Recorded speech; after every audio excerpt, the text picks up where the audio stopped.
Welcome to another episode of Fit Pet Boston Talks, where I, Leah Lodato, owner of Fit Pet Boston, I work in Medford and Winchester, walking dogs and training dogs.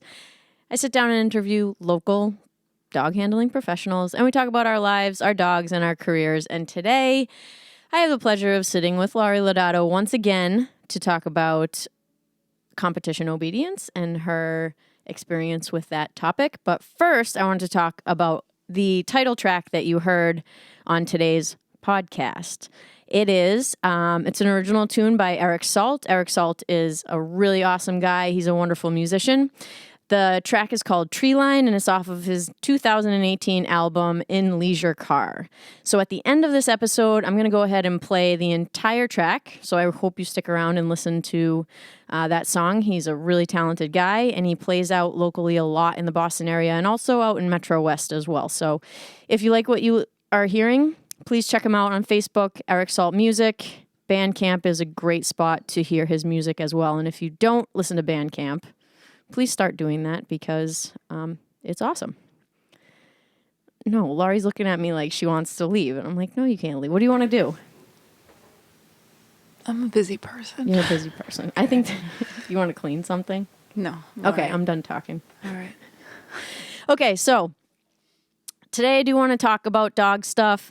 This episode is a little bit of preparation for the next interview that I'm going to do, which is hopefully going to be with Mr. Steve Romard, and it's probably going to be pretty doggy for those of you who... With a real dog professional. You are a real dog professional, Laurie. I'm not. You are.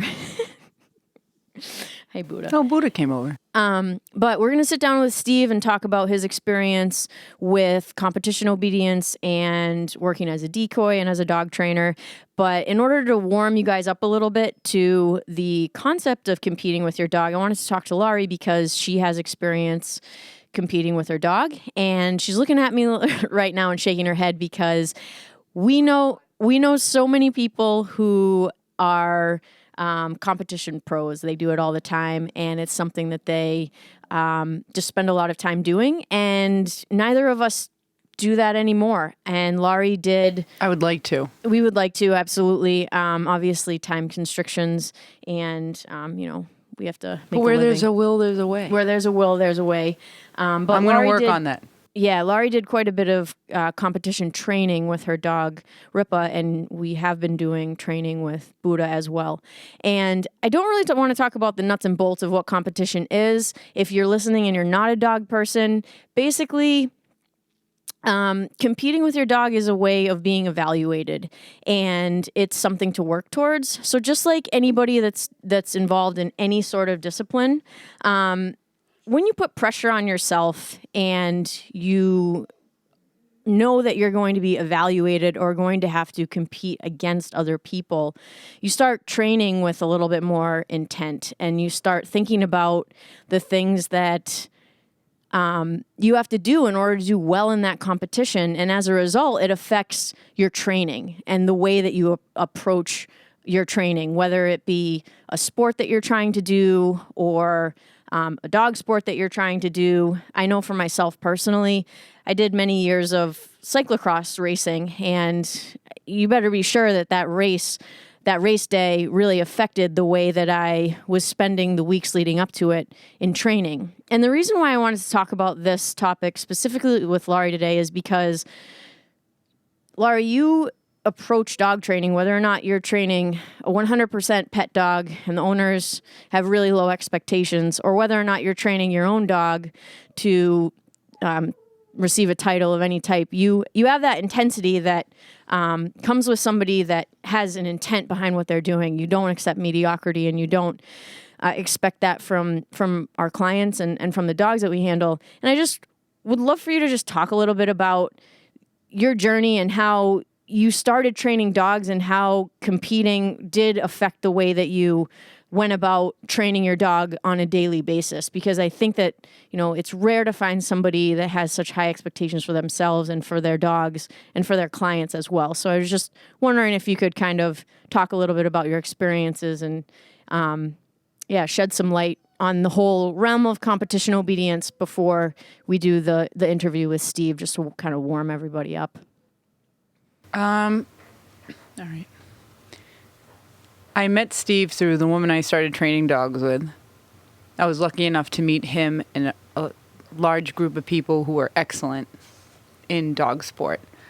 While I only got a BH title on RIPA in the sport of Schutzhund, I was able to train several dogs who eventually that would be their fate. So I was lucky enough to put a foundation obedience on many dogs who were going to be in competition. So I feel like that's where all my experience is, training puppies. And I've always said that I feel confident in it. There's a lot of things that I waver back and forth, like, oh, can I do this? Is it good enough? But I know that with puppies, I can lay a good obedience foundation. So I just started off that way. I was able to work with a ton of dogs. I worked with a ton of Rottweilers in the beginning.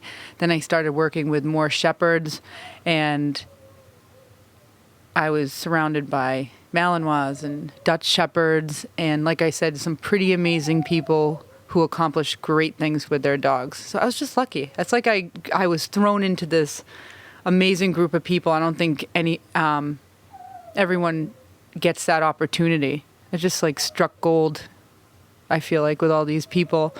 And I would watch them, I would learn, and I would try to cut out the middleman stages. Like when I would teach things, I would teach for the final rather than hone the skill over time. I would just, for example, if it was a sit, I would never let the dog sit in front of me. I would teach a puppy a side sit right away and a side down. I was super strict with crate training. I just knew that everything had an end, so I tried to, whatever I wanted my end result to be, I taught in the very beginning, and that's what I tell my people to do. Whatever you want the dog to do in the future, do now. Is that good? Yeah, totally, because one of the first takeaways that I got from you just observing you teach a class was it wasn't good enough for the dog just to sit, right? It was like the way the dog was oriented towards you. Are they in front of you? Are they sitting? Are they side sitting? Are they, did you have to say the word sit multiple times in order for the dog to sit down? And those little things really struck me because I realized your requirement for perfection. And where did that come from? Like, do you feel like it was who you are or how you've been taught? Or a combination of both, nature, nurture? I'm neurotic. So I always want everything to be right away. So I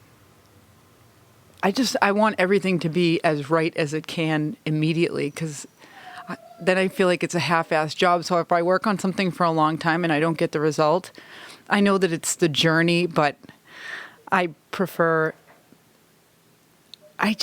want to work on something forever, and it's only 80% in my head, but I have to calm down because I'll just constantly disappoint myself. Right. So part of it is my dad's the same way as me. Like, we always want things a certain way in a particular way. But also when I was training dogs, I worked with somebody who was tough. Tough to work with, but also required a lot. And it was a lot of trial and error. Like I said, sometimes I would go to a dog seminar and I'm like, oh, that's what they call that? That's what they do? Like, you won't find me citing literature on dog training books. I just figured it out myself, and then I went from there. Just like I didn't think I would be training dogs for a living. I start off slow with things, and then I let it become what it is. If I put this huge goal in front of me, I get nervous. But if I work on one thing at a time and then I perfect these little things, I hope to get the best big picture. It's my family. Like, my dad's like that. He likes everything perfect. And I had a lot of pressure put on me when I started to grow up in the dog world. Like, you have to do this with your dog, and you have to do that. I think after I got the BH with Ripa, I was just so relieved. Like, that's all I needed to prove myself. And then life took over and I needed to take care of other things. Right. So, and then later down the line, I was always training dogs, but I started to do it full time. Right. Now, as far as some evaluations that are becoming popular, I know that you worked with Buddha and got the CGC, and technically the CGC isn't exactly competition. No, it's not. It's not, but at the same time, anyone can get it. It's I think everyone should strive for it. To be honest with you. Yeah, and I think that if you are listening and you have a dog and you're interested in spending more time, quality time training the dog, please look into training for the CGC. It's the Canine Good Citizen Test by the American Kennel Club. Yep, and the AKC has a whole bunch of different obedience evaluations and also competitions that you can do with your dog. And I think that it's really awesome to have a standard. I'm much more of a casual person than Laurie as far as pretty much everything goes. Laurie's smiling and taking a sip of her drink. But I definitely meet in the middle somewhere between Laurie's perfection and haphazard dog training, which is available for anybody that is looking for, a little bit of guidance, but doesn't really want to follow through 100%. I definitely have a more casual approach to dog training as well as training my own dog, but I think that it's really important to have a standard. And I am guilty of not doing the CGC test with my dog Ruben because of fear on my part, for sure.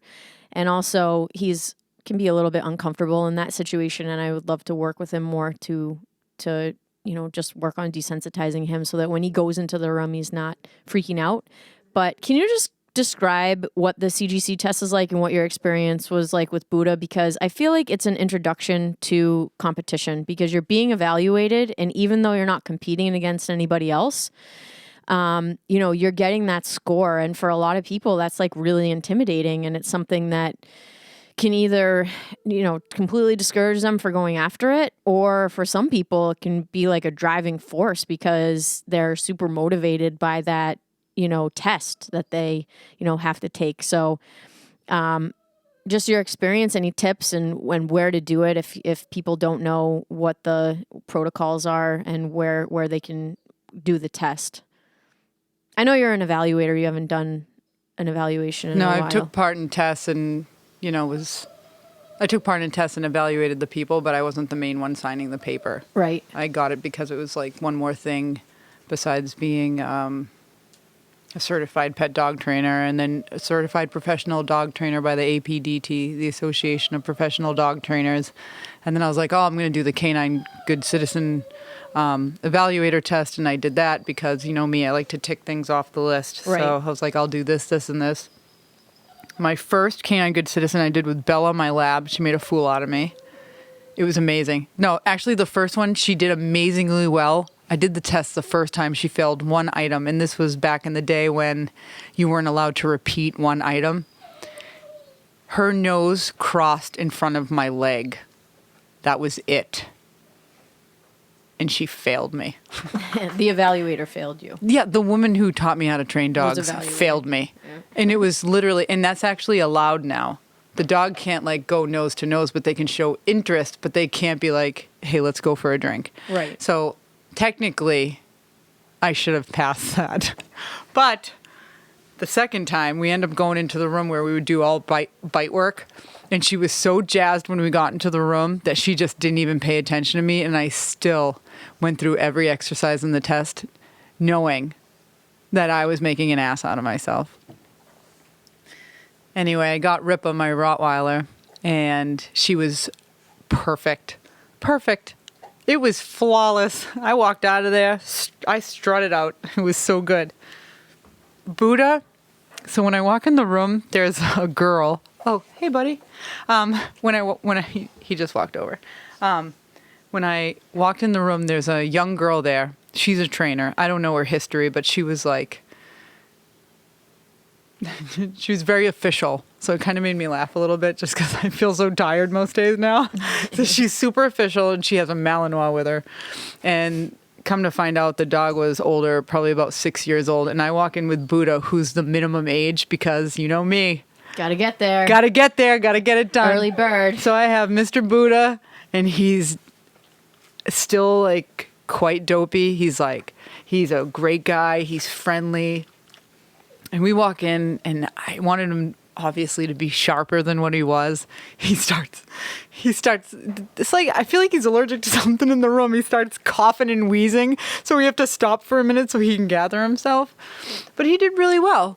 I constantly judge myself harder than anyone else did. He did so wonderful. And for his age, it was just interesting for me to work with him, have my result, and then see this other girl, march like army walk with this 5-year-old dog. But I still had the guts to walk in there with my little guy, my fuzzy Rottweiler, and get it. And I was just proud of him, because it's nice to do things with your dog. And in end goal, whether you get titles or not on your dog, it's really nice to have a dog that you can hang out with, go for walks with, and enjoy. And I feel like a lot of dogs and families now, they're just part of the picture. And it's a rare occurrence where somebody says, oh yeah, I love to walk my dog with the kids, or like take part in daily activities, or if company comes over, they want to send their dog to me to take care of for the day. And I'm like, why wouldn't you want to take your dog to this place so you can enjoy it with... That's why titling almost seemed less important to me, because even though I hadn't titled the crap out of my dogs like I wanted to, or I think that I should because I'm a trainer and it's part of your resume, they're still part of my everyday life. And I really wish that for people, and I don't see that anymore. I just see a dog as part of the plan. You get a house, you get a fence, you have a kid, and then you make sure you get a dog. And or sometimes parents feel forced to get dogs. So I kind of changed my whole goal. I still want everyone, if they could get a canine good citizen, to get it. But I really just want them to have the dog be part of their family. And I just don't see that anymore. It's more of an inconvenience, or they put the dog off on you. And as soon as I feel like a parent is just shoving their dog at me, I don't want to spend time with them anymore. Yeah, and we have a really awesome client base, and it's extremely easy to tell the difference between people, and we just have such an awesome group of people that work with us. And it's not a bad thing. No, it's not a bad thing to... It's like some parents are just so overwhelmed. Yeah. They're so overwhelmed. And they get this dog, and I actually feel bad for them and the dog, because they did it out of something they felt required to do it. So families should really think about it. It's okay not to have a dog. It really is. I know that they'll make your life better. I know it, because the dog is like the center of the household to me. They're funny. If everyone's miserable, the dog will do something stupid or funny, and you laugh. And I wish people would think of that when they think of a dog, and not think of the Norman Rockwell picture. I just want them to be happy. Yeah, and I think for some people, it's really good to know that there are things that they can actively do with their dog that will allow them to have that freedom. As funny as it sounds, the most liberating thing for me was structure. It doesn't make any sense, because, who would think that having rules and standards and protocols is going to make life easier? But by doing all of those things with my dog, I can have ultimate freedom with him. I can let him off leash. I can go hiking with him. I can play ball with him. He can hang around with other dogs. I can literally take him anywhere with me if they allow a dog. And the only reason why I have that freedom is because I know what the rules are, and those rules allow me to actually be able to do something with him. You know what I mean? And I think for a lot of people, just knowing that there is something out there that can provide structure so that you can start learning how to do skills. It's like somebody walking into a gym that has just barely ever worked out. Like, they don't understand what all the equipment is. They don't understand how to use it or the benefits that it can provide for them. But if somebody teaches them or gives them a plan and tells them, how to work out, Buddha's lying on the floor now. It just gives you this structure, and now you're empowered and you can start actually, doing things and getting ahead and set a goal and then attain it. And I think that that's one of the cool things about the CGC and the trick test and rally obedience. And, there are so many different forms of competition, and some aren't even competition. It's just an evaluation. But if you're out there and you have a dog and they're part of your family and you're wondering what the hell to do with it, there are ways to structure the time that you spend with them, and it will enhance your relationship and the way that you just are with them in the home and the way that the dog is with your children and with relatives and guests and everything like that. And I think that that's been the biggest takeaway for me training for evaluation, if not competition. And you just spoke to it as well. So thank you for making that point. I just think that people are so worried to keep their dog in the crate, so they leave it free all day in the house, and it starts to destroy things in the house, and it starts to jump on the kids, and then it starts to chase and chew the kids. It really starts with people feeling guilty for structuring the dog's day, but you structure your kid's day, so much so that you barely have a life. So why can't you structure your dog's day? And then the time that you spend with them is quality over quantity, and I say it all the time. And sometimes you get a really smart puppy and they respond so quickly. Or you have a dog with good food drive, and anytime a person is so positively reinforced by their smart dog that keeps them in the game. But if somebody has a really shy dog or a nervous dog, or they're slow or they don't care about the food, those are the people you really have to encourage because they don't see immediate results. Right. Like you gave the example of the gym, and for some people it takes a very long time to see results, and for others it does not. Right. But you have to hang in there, and you really have to stop loving your dog to death. I know it sounds ridiculous, but I mean, everybody has rules. Even when I was growing up, I had a ton of rules. If you don't provide structure, your dog is going to be a nightmare. Just stop bad habits before they form. If you don't want your dog jumping all over the sofa, then don't let your puppy do it. It's okay. Get on the floor. Sit on the floor with your puppy. Make sure he has a bone in his mouth. Don't give him a toy after he starts biting you. Give him the toy before he starts biting you. Get him off the sofa, because it's not a big deal some days, but if somebody's sitting on the sofa, maybe it's an old lady who's grouchy and doesn't want a dog up there, maybe it's a guest, or maybe it's even your kid wearing their, and the dog jumps up and scratches them or scratches their face, or when you have kids, that invites more kids over to your house, maybe those visitors are on the sofa. And what are you going to tell the mom? It's just a small scrape from their eye to their mouth. I'm sure they're going to be fine. Just put the rule out in the beginning. Don't let the dog on the sofa. And then when you realize that your dog's not a chooch, you can give him more freedom as time goes on. It's just like, it's okay to give your dog rules. And when you treat them like a baby, you're going to see huge problems. You're going to get a stage 4 Klingon. You're going to get a dog that can't tolerate being in the crate. And there are some days that you're going to need to have that dog in the crate. Parents who work from home, and I know I'm preaching and I'm fine with that right now, but parents who work from home, lock your dog up. Put them in the crate. Don't let them stay at your feet all day. Because once those feet disappear and you need to go around town, or you can't answer the phone because the dog starts barking, you're going to hate the dog. He goes from a really sweet, lovable dog that's your stage 4 Klingon, your little armpit piranha, to a dog that you can never leave and go on vacation, and nobody wants to take care of your dog. I promise you, if your dog is not crate trained, he will.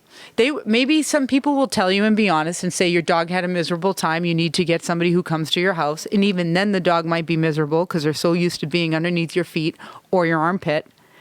You start to lose avenues for somebody to take care of your dog when you can't take them. Or if your dog gets sick or they get hurt or they have some kind of a muscular injury or a knee injury, you can't keep the dog in the crate. And you didn't train the dog, so they're jumping everywhere, and then the dog can't heal properly.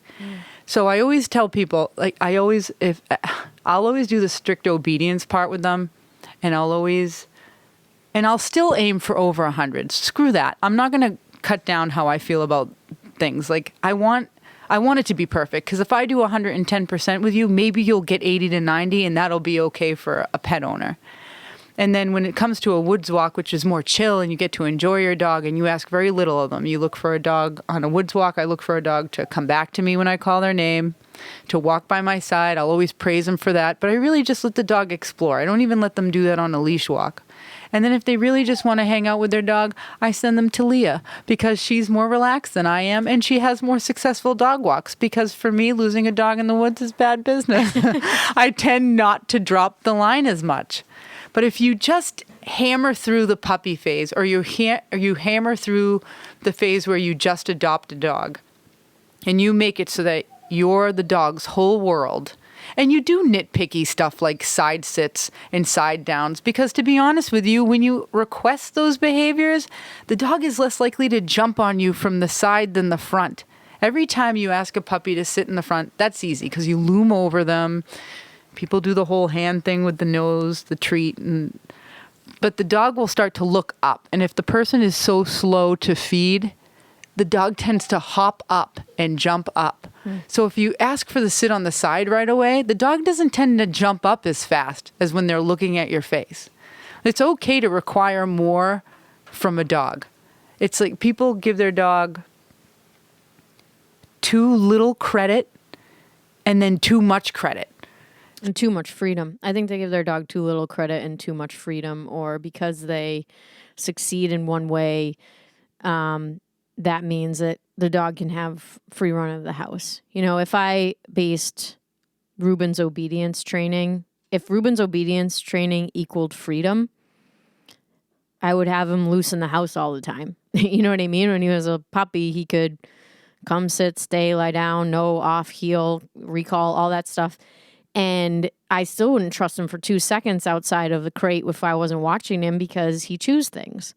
So I think that that is also a good point as well, is that all of this stuff that we're talking about is completely integrated.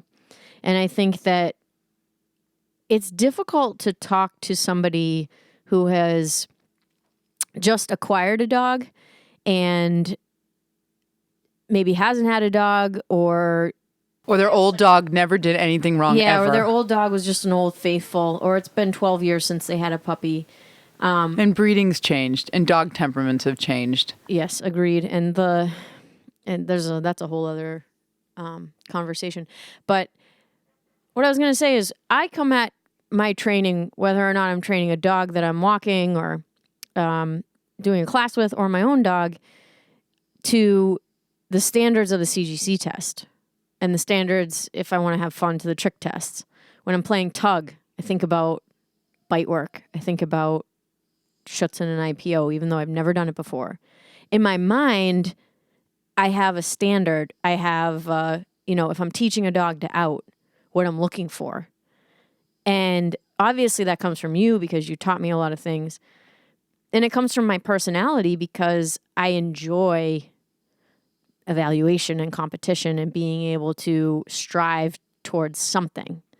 And I think that there are a lot of people that are like us that just don't know that it's available to you to be able to train your dog to be evaluated or compete. And finding the people that are able to help you achieve those goals are going to be empowering for you. And there is a standard, and sometimes the standard sucks. Like, if you think about public standards, like the driver's test, like, does the driver's test teach you everything you need to know about how to drive? Like, no, it's not, but it's available to us, and it's what people strive for, to be able to have the freedom to have their license. And even though, AKC obedience trials and the CGC, it might not be perfect to some people, but it gives us some guidelines and rules, and it's something that I think you're missing out if you don't at least read what they're asking you to do with your dog. And if you have even, the smallest shred of a competitive nature, I think that you'll be inclined to research this stuff a little bit more and be able to say, hey, I can do this with my dog. I'm not, this is available to me and it's something that I can do. It's something that I can strive towards. And I feel like it's going to empower people to start training at a different level. Because if you're training your dog to take for the CGC or whatever, jumping up, going on the furniture, not being crate trained, like all of those things, they come out in the wash because you're like, okay, well, I need to be able to ask this dog anything at any time, and the dog needs to do it, even if you're just training for the CGC. Yeah, even if you want a good family pet, right? That's a goal. It doesn't have to be, a specific test, but even if you say, a lot of families say, I want a good family dog. A good family dog requires, just because we brought up the Canine Good Citizen test, a good family dog, everything on that test, like greeting a stranger, walking on a leash, loose leash walking, recalls, sits, downs, like those are all things that make a good family dog. And I see the pride in mom and dad's faces when their dog is so well behaved. I just don't know why you just listen. Like some of us have already done all the mistakes. I did all the mistakes with my first dog. I was a rookie, and I walked outside and saw her on the picnic table and stealing things and biting and nipping, and I was in the same place. Once I learned training techniques, I was like, oh, thank God, now I have the tools to do this, to fix this. And then once I did, I just practiced all the time. I do think sometimes it's different for somebody who's a single person that gets a dog, because I was a single person that had a dog, just because a family adds a whole bunch of other things like extra distractions and just the daily chores and things that happen with kids and the variables that happen with kids around.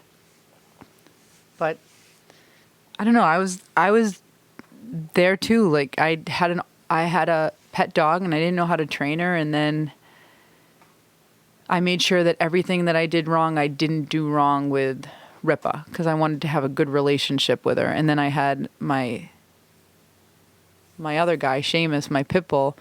I ended up taking him on, and I was able to apply what I learned to that third dog. And he was a little nervous. He was given up by a trainer who said that he was aggressive. I do think that was a wrong assessment of the dog. I think he was very friendly, and I think that he had a lot of pressure put on him. And I think he was the type of dog that did not thrive with the type of pressure that the owner put on him, actually. I think that's what made him shy when he saw people, because the technique didn't suit Seamus. And then the longer I learned who Seamus was, the more he was a very sensitive guy.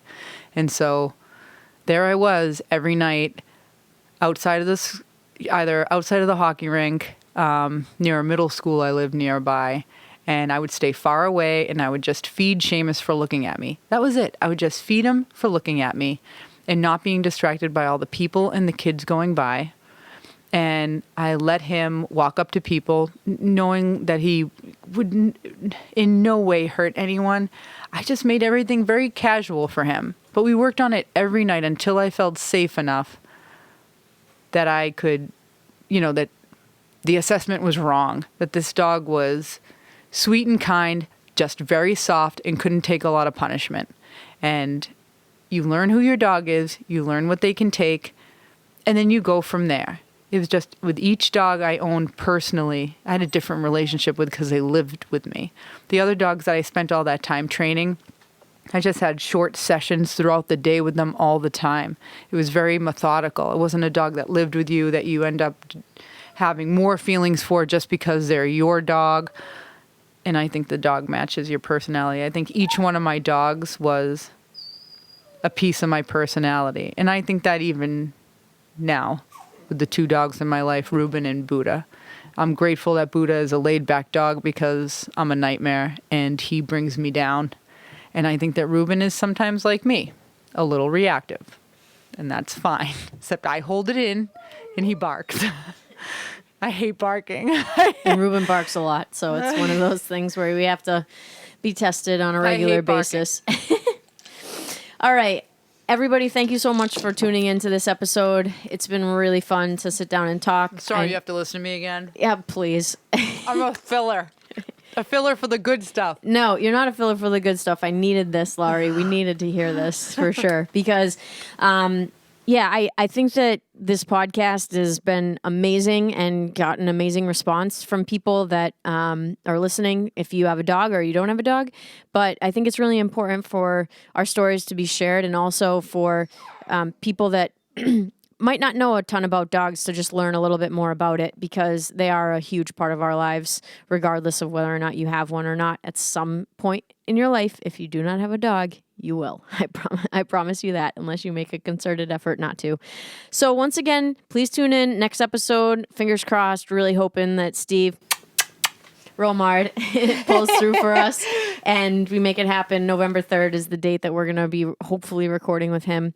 In the meantime, please subscribe to this podcast, regardless of what platform you're listening on. I have really exciting news that iHeartRadio accepted the podcast as part of their library. It took about a month. That's why there's been such a delay between episodes. But I'm really excited about that. So at this point, you are either listening on Google Play, YouTube, Spotify, iTunes, Podcast, Apple Podcast, or iHeartRadio, which is pretty freaking amazing for me. And in the meantime, if you guys want to check out Eric Salt in the Electric City, Boston area based dude who plays amazing music on the regular. Again, this track that you're about to listen to in its entirety is called Treeline. It is from their 2018 album In Leisure Car. And give it a thumbs up. Subscribe to Eric's music. He's awesome. Peace out, everybody. Thank you so much for listening. At night we snuck across enemy lines. By day we hide in forest, cover our signs. My love, she was my only light. She kept me high as a kite. Rebels and freedom fighters, they all bail. And I'm left alone with all the hound dogs on my trail. And I feel I'm losing my mind.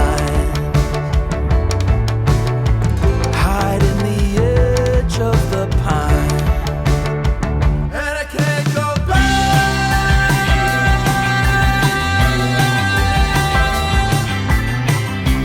Burn a bridge, you can't go back, and I can't get home.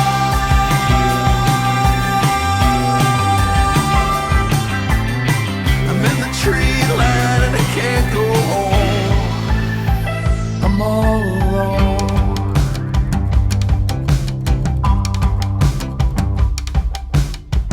My men were chased and caught and set on fire, done in by buckshot and barbed wire.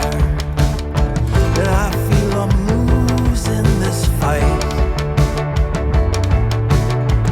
I can't give up, but I just might. And I can't go back.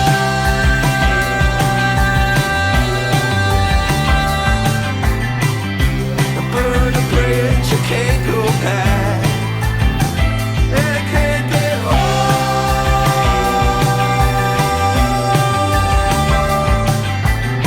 I'm in the tree line and I can't go home. I'm all alone.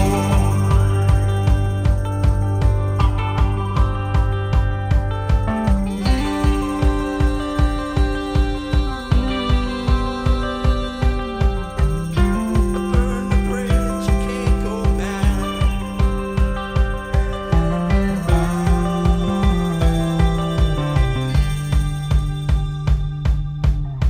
And my love, she was my only light. She kept me high as a kite. and I feel I'm losing my mind. Hide in the edge of the pine, and I can't go back.